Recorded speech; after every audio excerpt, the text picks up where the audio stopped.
হাসিনা লজ্জায় বাঁচি না দাবি এক দফা এক স্বৈরাচারের পতন দাবি এক দফা এক খুনি হাসিনার পতন চলো রে চলো চলো চলো চলো চলো স্বৈরাচারের গতিতে শেখ হাসিনার গতিতে চলাও আগুন একসাথে। আজকে নারায়ণগঞ্জের প্রাণকেন্দ্র চাষারায় সাধারণ ছাত্রছাত্রীরা তাদের যে বৈষম্য বিরোধী আন্দোলন ৯ দফা দাবিতে মাঠে নেমেছে।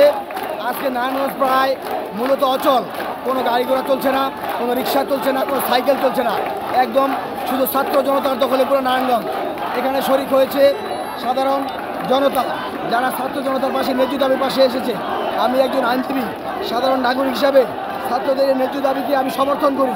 তাদের যে ছাত্র ভাইদেরকে গত ৮-৯ দিনে পাখির মতো গুলি করে শত শত ছাত্র হত্যা করেছে, সেই নৃশংস হত্যার বিচার দাবি করছি।